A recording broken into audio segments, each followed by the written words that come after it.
Good evening, Drew. Hello, hello, hello, hello, hello. How are you doing? I'm good, buddy. What's going on? Oh, living the dream. Yeah? Oh Yeah? yeah. Oh yeah. Man, I need help, Paul. Okay. I I'm here need to some help. help. I'm here to All help. right. So, as we have discussed on this podcast, I'll be moving soon. Mm-hmm. And I'm in that phase of this process where, we haven't closed yet. And this is a good time for me to sort of get my house in order, both literally and figuratively, on Yeah. things that I need to get done before I move and things that need to be in place for when I move.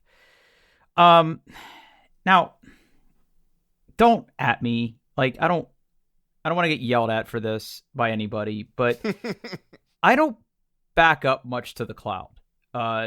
My OneDrive is kind of my lifeline. I also have a Google Drive and like Google Photos for that type of stuff, but I have a storage device on my network at home that has media, and I don't Okay. I don't back that up.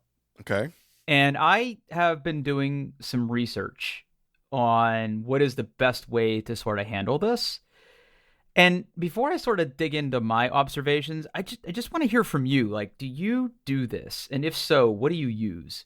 So, I have a Synology on in my home network, uh, that I use for storing all sorts of things. I do time machine backups of that thing. I have it as Hmm. a Plex server. I keep all of the archive of all of the audio for our podcasts on that sucker. Uh, and yes, I do black. There we go. Uh-oh. I do back up portions of my NAS to a cloud storage provider, and I use Backblaze B2 for that. All right. So, what has been your experience with this? It works flawlessly, and I don't ever have to think about it. Uh, there's a utility on the Synology. I believe it's called Cloud Sync. Let's just see. Let's see if I type Synology Cloud. I think it's called Cloud Sync. Yeah, Yeah, Cloud it's Sync. Cloud Yep, yeah, Sync. Yeah, Cloud yeah, Sync. yeah. Yep. So basically, you go and you create a B2 bucket, and you grab, your IDs and your keys, and you Right. go into Cloud Sync and you put that in there, and then you say, hey, I want to take this folder on my NAS and copy it to this folder in B2. And you can do like rules like you make sure that make the copy only one way, or be it bidirectional if you need that kind of stuff. And it works flawlessly. Uh yeah, it just works. I'd never have to think about it. Okay. Now, okay. So I experimented with a subset of my data, and you're Hmm. absolutely right. So the clouds. So I also have a Synology, and I have the Cloud Sync utility. I created a Backblaze account, and I'm actually going to log into it right now because I have questions. Okay. Um, Hold on, I gotta do the password thing.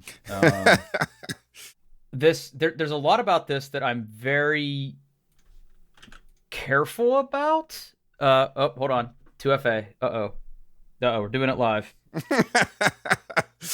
Crap. Where is my authenticator? Come on. All right. Do do do do do do. Okay, man, I'm hacking the upload into the download. Okay, so basically, I have. Let's see. What am I up to here? I'm only uploading overnight. I like that you can set schedules about when this Okay. goes up. And I have been uploading for the past 3 days about a 600 gigabyte folder. I'm not done yet. It's getting there. But right now, when I look at the billing, uh, I'm being charged 21 cents a month. Yeah, the price is absolutely ridiculous. It's comically cheap. Uh I I did ha- I did the estimator, right? And if my NAS was full, it's gonna cost me like $15 a month. yeah. It's now granted, like, it's not fast storage, right? So like, if you have to sync things out of there, it's going to take a while. But as just kind of a safety net, yeah, it's. I mean, hold on, let me tell you how much. Let's see if I can separate that part of my bill, because I'm also a regular Backblaze customer. Love For them. desktop. Yep. Love it. I wouldn't live without it. Let's see if I can go to billing. Okay, they do separate B2 cloud storage. And yeah, I'm paying about $6 a month for it. Wow. And how much data total?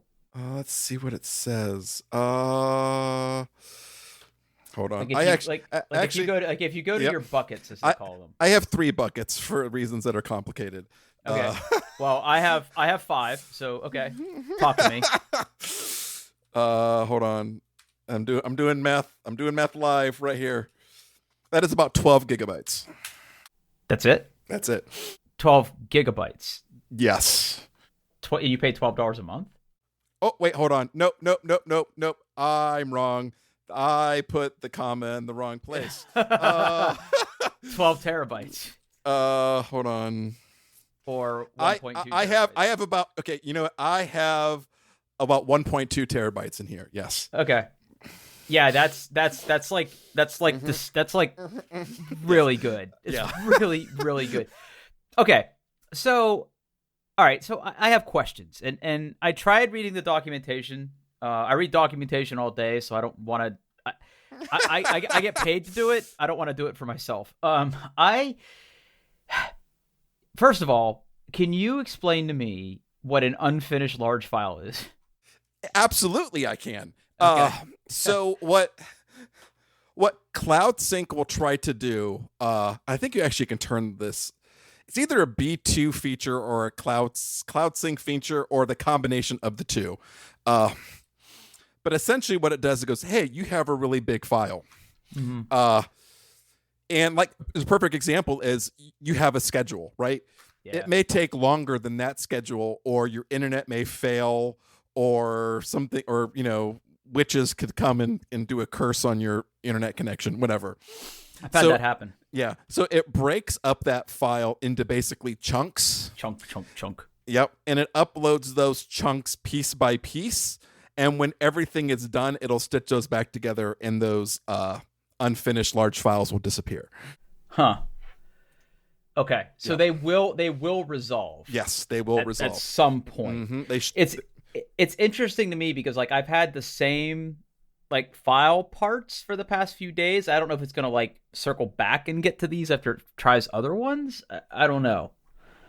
Yeah, it's weird to me. You just have to let it do its thing. And I don't know. I don't know how fast your internet connection is, but I'm lucky that my internet connection is synchronous, so my upload speeds and my download speeds are the same speed. So I have 300 megabits up and down, which is great for backing up large things and not having to think about it. Well, my internet connection is I get 800 down and I get like 400 up. Okay. So it's you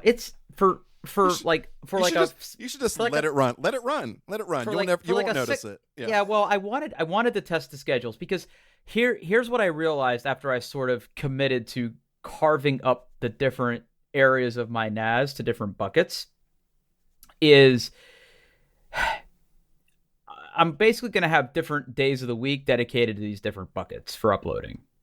Oh. Because I feel like if I have 5 buckets and they're all running at the same time, they're all going to be slow, right? Because won't it try to send multiple pieces to multiple buckets at the same time, and like the tube's only so big? I've never had an issue with Backblaze, and like if the issue is not going to be on Backblaze's side, it's going to be on your side, right? Like, yeah, fair. I know. No. Let me be clear. Yeah, let me be clear. Yes, I think it's my tubes that will get clogged before theirs, right? Yes. Yeah. Okay. Now here's the important thing. What do you do in terms of encryption? On these, I'm looking at right now. I don't have any encryption set up. So here's the part that really confused me. So when you create a new bucket, you can tell it whether or not you want to enable what they call their default encryption. But that is a key that Backblaze owns, and they manage it. Uh, I want to bring my own key just because, I like having control of my stuff.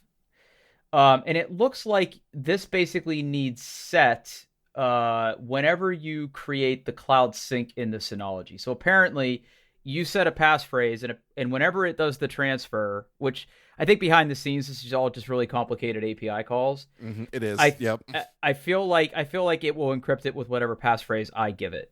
Yeah. So I might need to redo this bucket because I don't think I can do this once it's been established. Yeah, I don't think you can change it after the fact. I think you have to do it beforehand.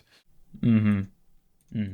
Yeah. Now, what I noticed about Cloud Sync, and this is a Synology specific thing. What is your relinking policy? Like, if you delete, so I guess there's two policies, right? If I delete a file locally, it'll be removed from the public cloud, or if I delete a file locally, it'll just get re-downloaded. Which one do you set it to? I think I have all of mine that it deletes things on the server. I'm trying to see where that is. Can I edit one of these? This is good audio. Yeah. Edit. Oh, my sync direction is nope. Oh, I have it. I have it. So I have it just uploads local changes, right? So it doesn't care what happens on B2. It only cares about what's on the Synology. And I go ahead and delete files in the destination folder when they are removed from the source setting. Where do you see the bidirectional piece? So if you go to the task list, right, and you see all your local paths and documents, pick one of those and hit the edit button. Upload local changes only. Don't remove files in the destination when they are removed from the source. I don't know. Do I want that? And I think it depends on what kind of data and what you're using it for. I know that like all of my important like files are already on my computer and backed up with Backblaze, and I pay for like long retention there, so I don't have to worry about it. The stuff on my NAS is stuff that like doesn't change very often, right? I'm not deleting a lot of files in there. It's going in there for like long-term storage. Yeah. So I just don't worry about it. Like if I delete a file on there, it's because I actually want to get rid of it and I don't need it anymore. And I've made that decision. And that's just what I've chose to do. Now, if it was something like if I was using this as like, the key place where I stored all my family photos, I might feel differently. But that's not the case. Yeah. And I'll be honest, like I came into this completely blind. I mean, I have listened to other podcasts and people talk about backup software, and there are definitely ones that pay podcasters for sort of advertisements. So I'm like, yeah, I want them to have my money. The key of this is that the cloud sync part of this is sort of the critical piece, right? Like I want my storage device to manage all this for me. Which is why I was so disappointed in Carbonite. I don't know how much you looked into using Carbonite for this. I was actually really, really disappointed for this use case. So, like, Carbonite used to be, like, what you did for cloud backups. Like, it was the number one thing. And there was a point where they've kind of changed their tune. But I remember, I think I used to be a Carbonite customer. Mm-hmm. And they made a decision to like basically increase the prices and dramatically like change their product. I think there was a period of time where it was not unlimited backup. I think they're back to unlimited. At least they claim to be. We'll see. Unlimited backup. Green check mark. Green check mark. But that's when I made the change to Backblaze. And like I just like Backblaze as a company. Like I don't know how much you know about Backblaze, but they were like, I don't know, like when Carbonite kind of went shitty, they were like, hey, we're doing unlimited cloud backup for real. Please come to us. And at the time it was $5 a month. I think now it's like $6 a month. But the great thing about Backblaze is they have a very interesting methodology for keeping their prices down. And they build their own hardware. Oh, They basically buy like commodity hard drives, and they build and operate their own storage pods. And one of the interesting things is they actually open source the designs for their storage pods. Let's see if I can find them. Find the storage pod. So like if you wanted to build one of these suckers, you can. really? Here, I'll put a link in. I mean, The I like building stuff. Yeah, and they have instructions for like their first one and all their stuff. So like their pod 6.0 stores 60 hard drives and 480 terabytes of storage.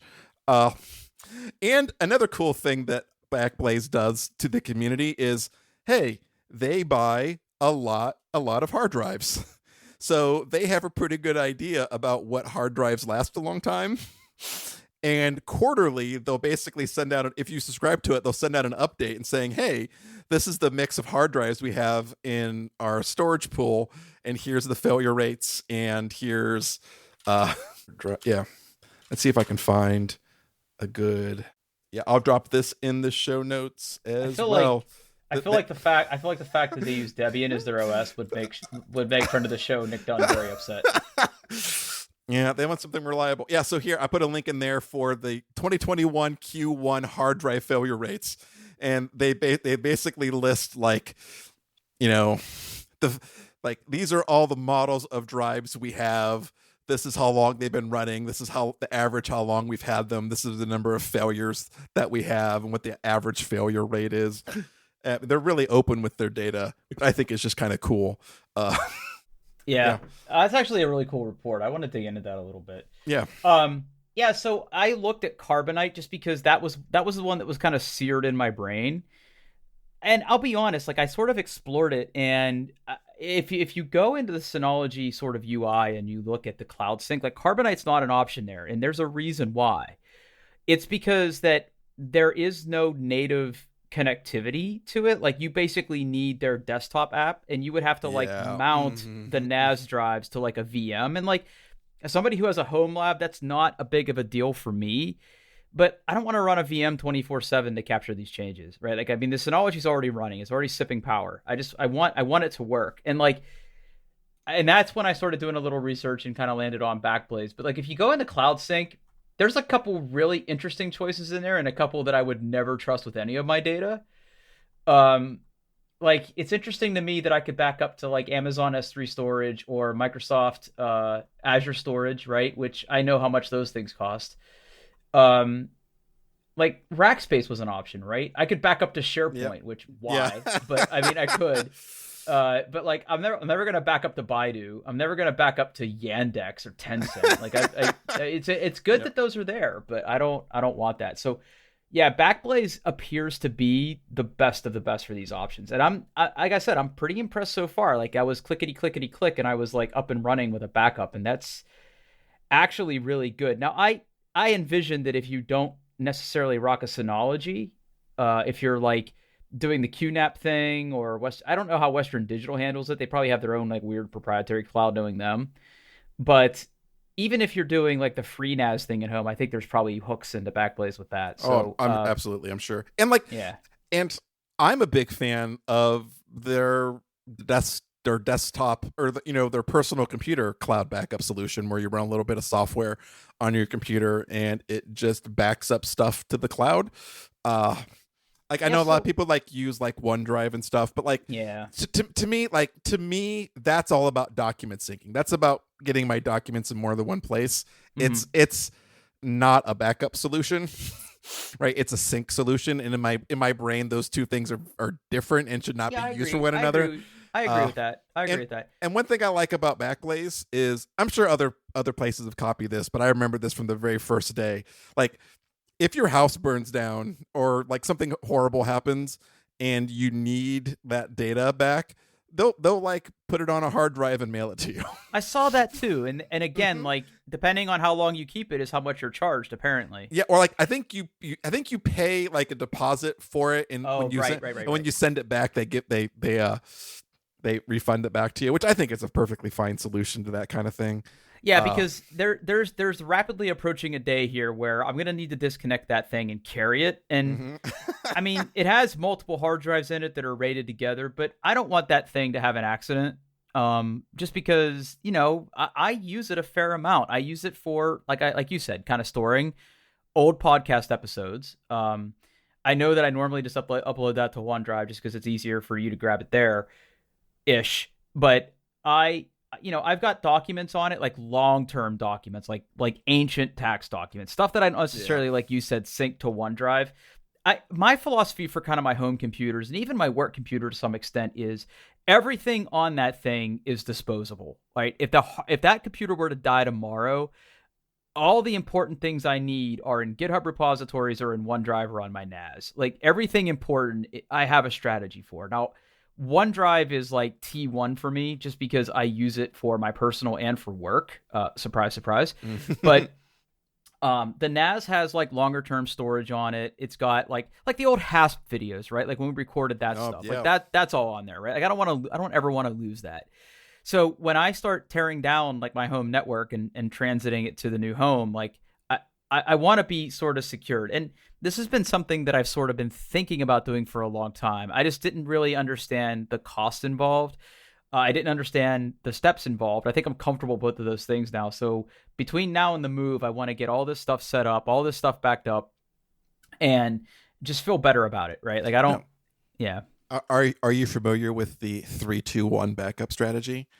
I feel like I should be, but yes, Paul. But why don't you tell our listeners? Well, I'm going to drop another link in the show notes to another Backblaze article. So the 3-2-1 backup strategy, which I do for most of my data, not all, but like the idea is for every piece of data that's important to you, you have 3 copies of it, 2 of which are local but are on different mediums, so they're on different devices, and 1 copy offsite.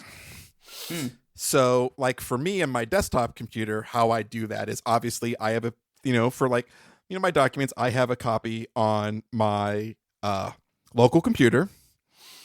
I have a copy on my Synology via Time Machine, and which is my second local but different medium, and I use Backblaze for my offsite backup. So like if I get a new computer or my computer dies, the easiest way for me to get all of my data back is to connect it to the LAN and do a restore from the Time Machine backup that is on my NAS. If I lose both my computer and my NAS, because of, tornadoes or witches, I don't know, I can, get all that data from Backblaze. Yeah, so. Totally. Yeah, I might have to adopt that because right now I think there are technically, I feel like I have some of my documents, right? Not necessarily media, but like really important documents that meet their criteria, but I'm not there on everything else. I need to get there. And for everyone listening, like if you want a cloud backup solution, like I cannot recommend Backblaze enough. If you want, reach out to me. I can give you a code to get like a month free or something. Whoa. First of all, you got to hook up your co-host, right? Okay, I like free stuff. Okay. I mean, I will. You know what? This is what I'll do. Hold on. Here we go. There we go. I'm going to drop this link. You can put it in the show notes or you can use it yourself. If you use that link, if you sign up for Backblaze, you get a month free. Oh, I can't use it if I've already signed up. I think that's only for the desktop. I don't think it counts for B2. Oh, yeah. Okay. All right. Well, we'll put it in the show notes, and if you're like one of our 6 people that actually looks at show notes, you can get Backblaze. They don't sponsor us. Nobody sponsors us. Not for lack of trying. But Backblaze, if you're listening, like, hey, hook us up. That's all I'm saying. Yeah. I love them. It's there. Yeah, I'll be honest. They're pretty. I'm pretty impressed so far. I'm gonna try to do a thing where I like pull down some files just to see how long it would take to rehide. That's what I'm curious about is how long. Now it's gonna I take assume, right? Like if I really wanted to, and this, I'm a little bit torn, right? Because I think there's a charge for data egress back out of them, right? Yes. So what I'm wondering is, like, let's say I did upgrade to a new NAS. Like, I could probably just leave my current one running and like pull it to that new one from Backblaze if I wanted to, but that would probably be really slow. Like, I could just do a local copy. But I'm just curious, like, if I had to, like if this NAS truly did get cursed by witches, like, how long would it take me to rehydrate? Right? Yeah, I'm kind of worried about that myself. I've never really seen. I know there is a cost for let's see, download. It is 1 cent per gigabyte. Oh, darn. Yeah. So and it's half a cent per gigabyte per month to store it. So it's literally twice as much to download it as, well, that's a good rule of thumb. It's twice as much to download it as you cost to store it. Okay. Yeah, so truly don't use it as a file share. Is what that's what they're going for here, right? Exactly. Like, they don't want you. Yes. Yeah. Yeah. Gotcha. All right, that makes sense. All right. Well, it's now cheaper than S3, right? S3 is like 5 times as much. Yeah. Amazon, I think Amazon was one of the more expensive options. But then again, like, that is designed, like, S3 storage mostly is designed to be transactional, though. And so, and to be fair, like, so is like Azure storage too, right? Azure Blob Storage is designed to be somewhat transactional. And that was something actually interesting that Backblaze did to make it easier for other third parties to integrate. Is I think they just cloned the S3 APIs. Yeah. Listen, I hate to be the one to sort of break this to you, but all those storage vendors ape each other for all their APIs. Like, some of the API methods are even identical. Like, I don't think that's an accident. Like, as somebody who works with a particular storage vendor a lot. Yeah. Okay, well, now that we've alienated all our listeners from, the backup stuff, let's I want to hear about your mail delivery experience. This probably won't be that long because it's not super interesting. I just thought it was funny. Oh, it's gonna be interesting.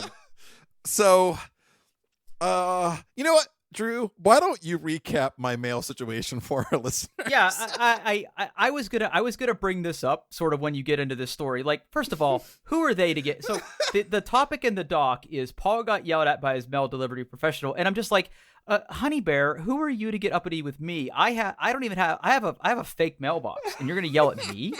Like who do they think they are? So Paul lives in a beautiful home. I've been to his home.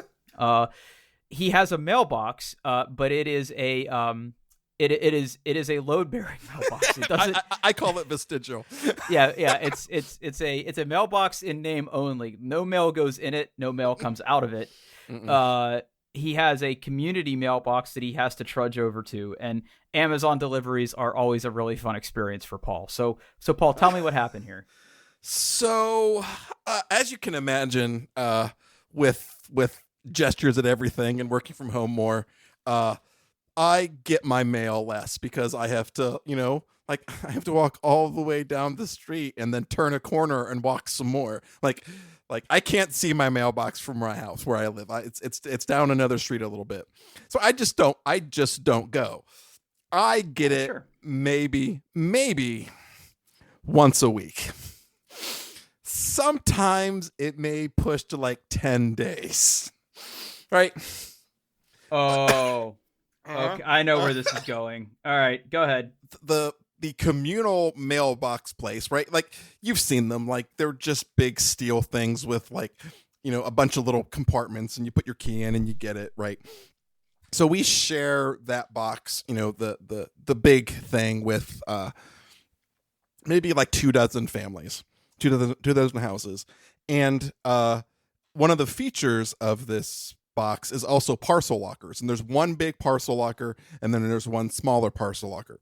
So if you get something sent in the mail that's too big for your mailbox, they will put it in that parcel locker, and they'll kind of like slip the key to it in your mailbox, right? So you'll see a key like, oh, I have something in parcel box 1, and you get the key, and then like the key does this cool thing where like it locks and you can't get it out, and so the mail delivery person can get it back. So, but even then, like, things come in the mail that are just too big for the parcel locker, right? Happens all the time. So like, they still have to deliver those to the porch. of all these families, right? So you see the mail delivery person, they'll stop at like half the houses, put something on their porch, and then they'll go down and put stuff in the big mail locker, which I am bad at emptying. I'm bad at it. I don't like doing it. It's one part laziness, one part protest. So the other day, Monday, I believe, we had a exceptionally big box coming through the United States Postal Service. And so usually they just leave the package, knock on the door or something, and go on the way. But she rang the doorbell. And she sat there and just waiting for me to get there. And, my wife was doing some training and I was at work. So it took me a little bit to get up and get to the front door. And she was still dutifully waiting there. And she was like, I would like to talk to you about the frequency you check your mail. Oh, no. Oh, no. Oh, no. And I was like, yeah, I know. She goes, well, did you know that if you don't get your mail for 3 days, I have the right to put a mail hold and you'll have to go to the post office. Oh, no. She's asserting dominance. She's asserting dominance. No. So, then I was like, oh, okay, whatever. Like, let's, I was like, my first initial thing when the brain was like, okay, I'll try to get my mail earlier. Thank you. Just to get her on her way. And then I was like, you know what? No, this isn't over. And I was like, well, you know what? I would sure get my mail more if you delivered it to my mailbox, which I pointed at. And I think that kind of diffused her a little bit. Cause she's like, I understand. Like, it's a pain. I guess actually like the post, like if you build a new house, like if you're a brand new development in the United States as of recently, so if it's like a brand new mail delivery route, right? You're not building into a place, like if you build where they're already delivering mail to mailboxes, you're fine. But if you have a brand new development, the post office will no longer deliver mail to your house. It has to be a communal storage locker. And she also shared the fact with me that they get paid less for delivering mail to those lockers than they do delivering to houses. Huh. Mm-hmm. Okay. So since then, I'm trying to check my mail at least every other day, trying to be a nice boy. After she kind of, asserted her dominance and we started like, just talking about the situation, she kind of relaxed and was much nicer, and we joked for a little bit and we talked for a while and it was nice. So she kind of, she went from like, I'm going to yell at this person to being like, he's kind of a nice guy. I don't know. Maybe she thinks I'm a jerk still. I don't know. Well, I really hope you get all of your mail and not like poop. You don't get a mailbox full of poop. I hope I don't. Would be... Yeah. Well, if I get a mailbox full of poop, I'm pretty sure I didn't put it in there. So, okay. That's going to be like, I wonder who did that. Her. Well, I never got yelled at when I lived in my apartment that had that. Mm-hmm. But I did a thing where I would empty my mailbox like once a month, like in the middle of the month, because that's about the time when all the bills would be in there. Usually they would arrive by the middle of the month. Yeah. So like on the 10th, 11th, 12th or something, I would check my mail. I never had a mail person yell at me, but at some point they're just like, all right, fucker. They just start cramming mail in that thing. And like every single thing is bent. And God help you if you have a huge envelope in there, because it is going to get mutilated. I have had some of that as well. Yeah. Yeah, where she just starts shoving shit in there because it gets full. Yeah. Mm-hmm. And like you open it and you get like a whole like just mail cube, like because it's all just like solid. Mm-hmm. Yeah. I've been there. Yes. I've been there. Yeah. All right. Well, hopefully you can smooth things over. And everything gets okay. I encourage you to check your mail more often. Yeah, I should. I'm trying to be better about it. It's fine. Well, it's a pain. Admittedly, it is a pain. It is a pain. It's very much a pain. Now, I can't remember if we totally got an answer on this last time we talked about your mail situation, but will there come a time where that goes away? No, no, Oh no. nope, Okay. nope. That is life. That's life. That's my life now. I hope you learned your lesson. I think that's all I can say. I think that's all I can say. I don't know if I've learned it or not. I don't know. I mean, most of my existence is just trying not to get yelled at by people. Yeah, I mean, there's a good general rule. So now there's just one more person in my life that I'm trying not to get yelled at by. So, thank you, my mail delivery professional, for increasing the anxiety and stress in my life. Wow. Wow. All right. I threatened us with a good time last show for this next topic. I was really, really dutifully absent for a lot about what we're going to talk about, so this is all mostly going to be news to me. Okay. Can you spoon feed me some dub stuff? Yeah. Like just stuff you're excited about. Yeah, that's what I'm gonna do. All right. I put a couple links in here. The first one is the one I like the most. It's from TechCrunch, and it's basically just a bullet point list of new things that Apple announced at WWDC Dub 2021. No surprises. There was no hardware announcements.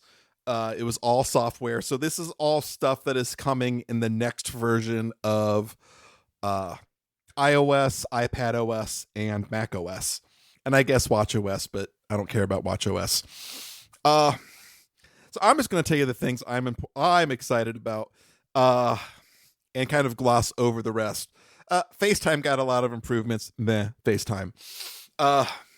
In all three operating systems, iOS, iPadOS, and macOS, which is Montgomery, I think they're calling it. macOS Montgomery. So all of those devices have already had the notion of do not disturb, right? I do not want to get notifications or calls or anything when this is on, right? Apple is kind of extending that into what they call focus modes. So you can kind of make custom tailored do not disturb modes. So say like you want to have a work focus mode, and you can say, hey, I want notifications from these apps. I want to get phone calls from these people, and everything else you can just not notify me for.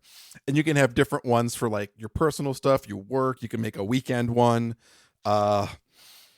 So I'm not sure how I feel about it, but all the other podcasts I listen to seem to be very excited about this. So, focus modes. Okay.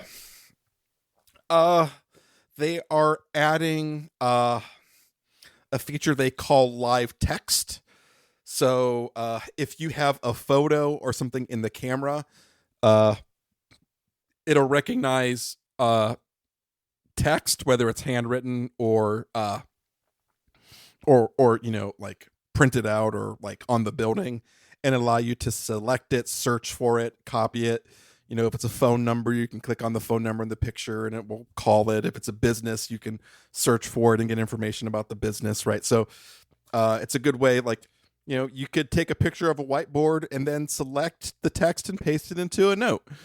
I think it's kind of cool. Wow. Yep. Okay. I think that's really interesting. Yeah. I'm going to save iPadOS for last because it's probably the one I'm excited about the most. They have in iOS and macOS, where is it? It's not in this TechCrunch article that I can find. Apple is doing what they call let's see. Oh, hold on. I can't find it. So it's basically Apple's take on a VPN. Ooh, so okay. It's actually going to be part of. That's what it is. It's going to be part of if you pay for iCloud storage, right? iCloud is now called iCloud Plus. So it's a feature. So you have to give Apple money every month for iCloud storage. But then you also get this feature called Private Relay. And it kind of works like an onion router, if you ever like got into that kind of stuff. So there's two pieces, right? So you encrypt if say you're going to a web page, Safari will encrypt that address and send that to an Apple server. So that Apple server has an encrypted hash of where you want to go and your IP address. And then they reach out to a third-party server, think like CDNs and Cloudflares and things like that, right? And they hand that traffic off to them. And those third parties can decrypt your where you want to go and see like, oh, I want to go to apple.com, but they don't have your IP address. So they get the traffic and they send it back to the Apple Relay server, which then sends it to you. They do that so no piece of the pie. Like with VPNs are great, but the VPN provider knows everything about you. They know your real IP address. They know all the naughty websites you're going to. This kind of splits it up so neither Apple or the third party actually fulfilling the traffic knows everything about you. They only know part of it. And the way that they're doing it in theory is, since they're it's not a VPN, right? They can use like so much of the internet is like based off where you are. Like, like if I'm shopping or something, I want to see like, stores in my area. Well, they can still use, they can still route the traffic through servers that are close to you, but not necessarily exactly where you are. Right. So you can get kind of get that anonymous stuff without having to, you don't have to route your server through, another server in a different country. Right. It doesn't think that you're coming from, Germany or something like that. I'm kind of curious to see how it works. I think it's a neat feature. I think it's going to be, if it works well, I think it's going to be a really great improvement to privacy. I think it's just going to be good. Well, okay, hold on. So what will be the cost for it? So do you like back up your phone to iCloud? No. Okay. So you have to pay for one of those storage plans. And the prices aren't going up, but this is going to be an added feature of that. Okay. So you get access to this if you're a paying iCloud user. Yes. Yep. Which I also recommend, because a lot of data on your phone, and you should pay. I mean, you shouldn't have to pay Apple for the privilege of backing up your phone, but you do. The prices are right now in the United States, 50 gigabytes is 99 cents a month, 200 gigabytes is $3 a month, and 2 terabytes is $10 a month. And the great thing about that, if you have like family sharing set up, where you basically set up as a family, you can buy like the 200 and 2 terabytes and share it with people in your family. So you only have to buy it once. So that's a great feature of iCloud now becoming iCloud Plus. Oh, and you also can do things with iCloud now where you can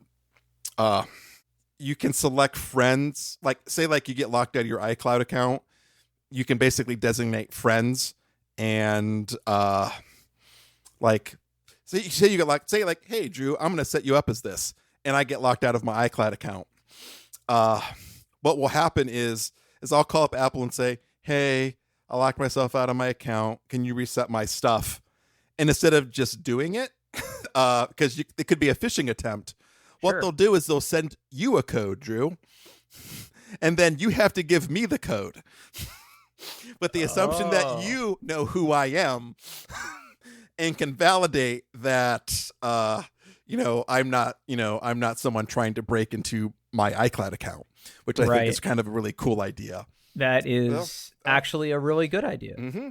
And you can also set up contacts who can access your iCloud data should you die. It's really morbid, but I think having a plan for that kind of stuff is important. It is. It absolutely is, because like passwords and content. Yeah, no, totally. Just one less thing they have to worry about, right? Like, right. Uh, let's see. That's boring. That's boring. That's boring. Uh, okay, let's talk about Mac OS. Mac OS Monterey. That's it. It's Monterey. Oh, Monterey. Uh, your Mac can now be an AirPlay target, so you can send video from your iPhone to your Mac and see it there. Shortcuts is coming to Mac OS. I don't know if you're a big shortcut user. I'm not really, but a I'm lot of not. people are, and it's coming to Mac OS. And apparently, it looks they did a really good job, I think, of bringing it. They didn't like take any take any shortcuts. It looks really good. Uh, so the feature that's coming to Mac OS that I'm the most excited about is called Universal Control. Okay. Let me explain this to you. If you don't know what it is already. I don't know what it is. Okay, so say you have, like me, say you have a Mac and an iPad.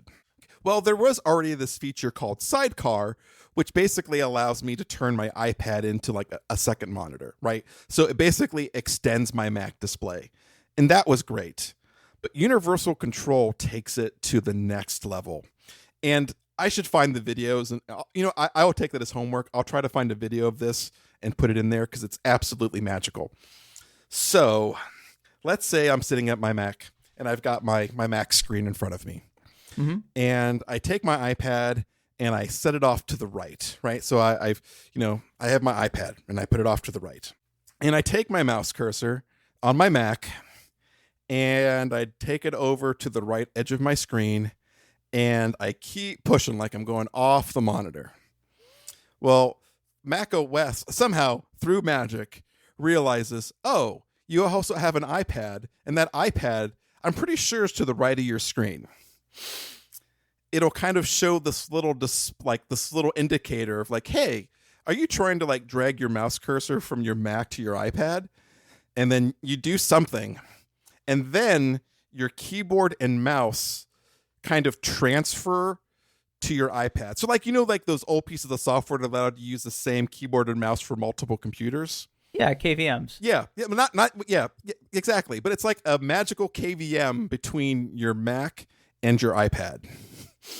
So you can do iPad stuff with your mouse and keyboard, and then you can drag your cursor back and go back to your Mac and do Mac stuff. You can even drag files back and forth, which I imagine under the covers just uses like AirDrop to move the stuff around, which I think that's really kind of cool. That actually sounds incredibly cool. I wonder if I can find if you can find that part of the demo, man. It's so cool. It's just the way Craig Federighi and his big eyebrows just very calmly explains the feature. It looks really cool. It sounds incredibly cool. They ruined Safari. Okay. How do you ruin that? They're basically combining the toolbar and the tab bar together. It's not good. Yeah. It's not good. That sounds like a bad idea. They're hiding most of the features behind like a meatball menu. So like if you want to refresh, granted, yes, you can hit Command R, but if you want to refresh, you have to click on like 3 dots and then click on the refresh. Like it's weird. I don't like it. I haven't used it yet, but I've seen enough pictures and videos to know that I probably won't like it. I hope it's still early in the beta, and I hope they kind of backpedal and come to a compromise. But they changed Safari in iOS, iPad OS, and Mac OS. So they broke it everywhere. It's not good. It's not good. Yeah, that does not sound good. Yeah. iPad OS. This is the one that I'm the most excited about. I love iPad OS. It's great. A couple of minor things. iPad OS, now you can put widgets on your home screen. I know it's stupid. iOS has been doing this for a release or two, but now iPad OS can have widgets anywhere you want. App Library is coming to iPad OS. And it looks like they took another swing at multitasking, and it looks really good. multitasking in iPad OS has always been this really weird thing about dragging and dropping icons off of your dock into various magical hot zones, and then the thing you want either happens or doesn't happen. Uh, and now they're giving you like a little bit of UI, so you can kind of click on this multitasking thing, and you can choose whether you want your app to be home. Like, say you're like working on Safari, right? And you want to go into split screen where you have like Safari on the left side and your Notes app on the right. So you have Safari in full screen. You kind of click or tap on this new little widget that kind of floats in your app. It's like three little dots at the top. You click on that and it opens up a multitasking window, and you can say, oh, I want to take this app and push it over to the left. So then the app slides over to the left, and then the right side shows your home screen. And then you can pick the app you want, and then that app launches on the right-hand side. It's much better than what they had before. You also can make it go over to slide over. You can bring it back to full. Yeah, it looks to be a lot better. It's actually the number one thing that I'm the most excited about. Yeah, I'm reading about it right now. This is really interesting. Yep. That's the reason I want to put the iPad OS demo on my iPad, but I won't because I'm too scared. Oh, yeah. You're not a beta boy? I am, but I edit the podcast on my iPad. Oh, yeah. And if that broke, I'd be screwed. So I'm a little hesitant to do anything until I know I know for sure that like the beta solid and Ferrite Recording Studio works well with it. And even then I'd be worried about it breaking in another beta. And yeah, like I want to try it, but I just have the one iPad. If I had two iPads, I would definitely go, screw it, let's do it. But sure. I don't. I just have the one iPad. But we'll see. Maybe at some point I'll throw caution to the wind and install it. I've done it before. Sure. I'll do it again.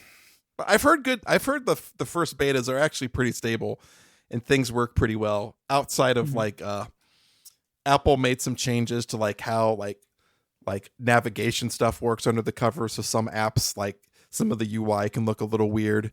But other than that, things work well. You know, and they announced stuff for developers.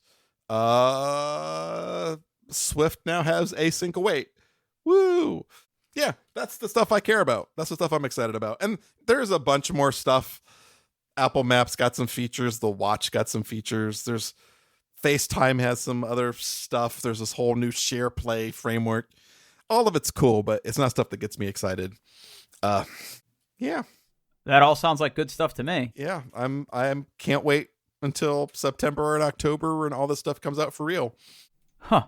So that's the time frame then, October. That tracks, right? That's when they normally do this stuff. Yeah. I mean, usually it starts like usually there's new hardware that's coming out that needs the new features, and so everything kind of gets released around the same time. But you know, just kind of one quick commentary. And this is not an original thought. I've heard like all of my favorite tech podcasters say this. One of the nice things about this WWDC, which hasn't been true for a while, is it really looks like they're bringing all the new features to all their platforms at the same time. It always seemed to be that like iOS, like the priority was new features for iOS, then iPad OS, and then maybe if we're bored, we'll bring it to the Mac. And it really feels this year that all of the features, all the new stuff is coming to all of the platforms all at the same time. And I think that's commendable. I think that's, you know, that's a pretty big deal. Yeah. Yeah. I appreciate that as a Mac enthusiast. Like out of all of my things, I love my Mac the most. I think I love my Mac the most. It's my favorite Apple device. Yeah, I'll be honest. I was sort of leading up to Dub. I was sort of anticipating they were going to announce new MacBook Pro models, and I am due for a MacBook Pro upgrade. So I was sort of hype for the fact that they were going to announce one, and they never did. I still think there's going to be probably new hardware soon. I just like, they don't often announce hardware at WWDC. There are some notable exceptions, but they really try to make it about the software and the new things that it enables developers to do. But I mean, it's Apple; they can do what they want, right? But Sure. I have a feeling that if it wasn't for this global chip shortage, we probably have new MacBooks announced already. Oh, you think it's just everything got pushed back? Mm-hmm. Or Apple's trying to wait until they can get enough of them to do an initial like sale. You know, like you still can't, like, if I wanted to buy one of those new fancy colorful iMacs, like, hold on, let's see what the shipping dates are for those suckers right now, because it was kind of ridiculous before. Now Apple's not loading. So if you order a new iMac M1 powered iMac today, you'll get it in the middle of July. So it's about a month away. So yeah. I have a funny feeling they're just like, they have them. They're just making as many as they can to get to the initial, like the first batch of sales. And then they'll be back ordered for, a while in the future. That's my prediction. I don't have, I don't know anything, but I mean, yeah. I mean, everything's still hard to get. Mm-hmm. I mean, every piece of electronics, cars. Yep. It's funny. I have to drive past a huge Toyota dealership to go to the gym. That lot is empty, and this is a Toyota dealership. Like they never run out of cars there. That lot is empty of new cars. I watched this really interesting video that, like, a lot of that. Well, everything's awful, but like a lot of the car unavailability is simply because rental agencies are trying to like rebuild their fleets. Okay. Right. So when the shit hit the fan, a lot of the rental agencies sold their cars because they didn't need to have as many of them, right? Because like they're high value things, right? You could keep less cars, sell a bunch to the used cars market, and then you're fine. Now that things are coming back to normal, they're buying up cars left and right, which is why it's hard to find things like Toyota Camrys. And if you're looking for mid-size sedans, much like I am right now, basically the only thing left, most of the stuff left on the lots are the higher trim models, because rental car agencies don't care about that. They want the cheapest car they can get. Makes sense. How close have you been on the hunt for a car? I know we talked about that, but I haven't. I've yet to do anything. I want to go. I might go test drive some cars this weekend. We'll see. Yeah, good weekend for it. Mm-hmm. Cool. Well, thank you for consolidating that all for me. You're welcome. I usually watch that thing live and sort of digest it as it's happening. I just couldn't do it this year. I was just super busy. Yeah. But I appreciate you taking the time to catch me up. Hey, no problem. My pleasure. I love talking about Dub. Yeah, I do too. I'm really excited to kind of dig into those links you put in there and kind of go a little bit deeper. Yep. All right. Well, I think this has been a pretty tech heavy episode. So what do you say we wrap this up? Let's do it. You can find us on the internet at doingtheirbest.com. You can find all the links and show notes there. You can catch us on Twitter at doingbestpod. You can find me on Twitter at Paul Baylor. And where can we find you, Drew? Yeah, I'm over on Twitter at Pittsburgh, Pittfurg. Thanks for listening, everyone. See you.